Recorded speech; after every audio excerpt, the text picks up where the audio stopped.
परिसर, कुटिया का परिसर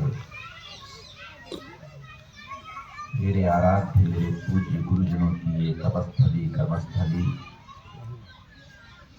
आश्रम, हरि मंदिर, पटौदी का ये आंगन, ये प्रांगण, जिसमें निरंतर पिछले 21 वर्षों से चला आ रहा कल्पवास अब आगे बढ़ते हुए 22वें वर्ष में प्रवेश कर लिया। इसमें इस समय ये 22वां कल्पवास चल रहा है, जिसका आज द्वितीय दिवस है, दूसरा दिन है। ये ढलता हुआ दिन, ये प्यारी सी सांझ, ये शाम, हम लोग इस तपोवन में उपस्थित हैं। और जैसे कि श्री रमेश जी ने कहा कि हमारी माताओं ने, बहनों ने, सबने अपने हृदय के भावों को रखा है। श्री जयकिशन जी ने भी अपने भाव यहाँ पर रखे, रमेश जी ने भी। जैसे जैसे अवसर मिलता है हम अपनी भावनाओं को व्यक्त कर पाते हैं। और मैंने हमेशा इस बात को कहा है, व्यक्त और अव्यक्त दो ही चीजें हैं। जो व्यक्त हो रहा है वो भी है, जो अव्यक्त है वो भी है। बस यही अंतर है ना कि एक दिखाई दे रहा है, एक दिखाई नहीं दे रहा है, सुनाई दे रहा है, सुनाई नहीं दे रहा। व्यक्त माने जो व्यक्त हो गया, प्रकट हो गया।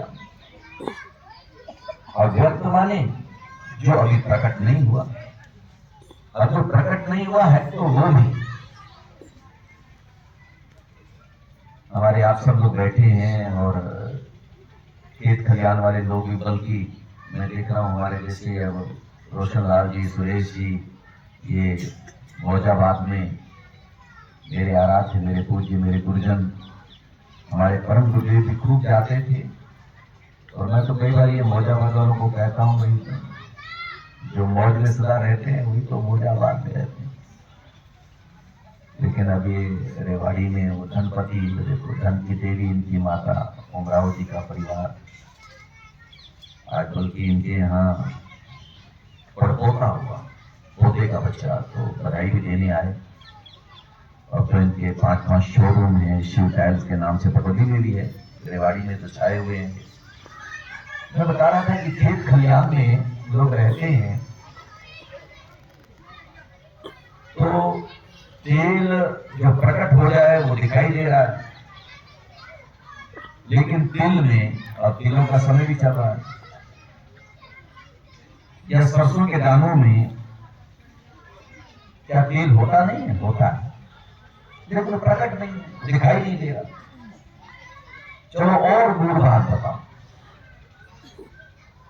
लकड़ी में आग, लकड़ी में आग होती है और वो दिखाई नहीं देती। जब आवश्यकता पड़ती है या जब समय आता है तो सब प्रकट हो जाती है। और प्रकट हो जाती है तो कई बार तो विकराल रूप भी हो जाता है। तो दुनिया में, संसार में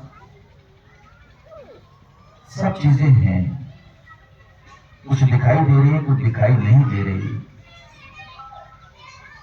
मैंने भूमिका में ये बात क्यों कही, मैं रमेश जी की बात तो सुन रहा था ना, मैं आखिरी में शब्द था इनका ये, और मैं हंस भी रहा था अंदर अंदर।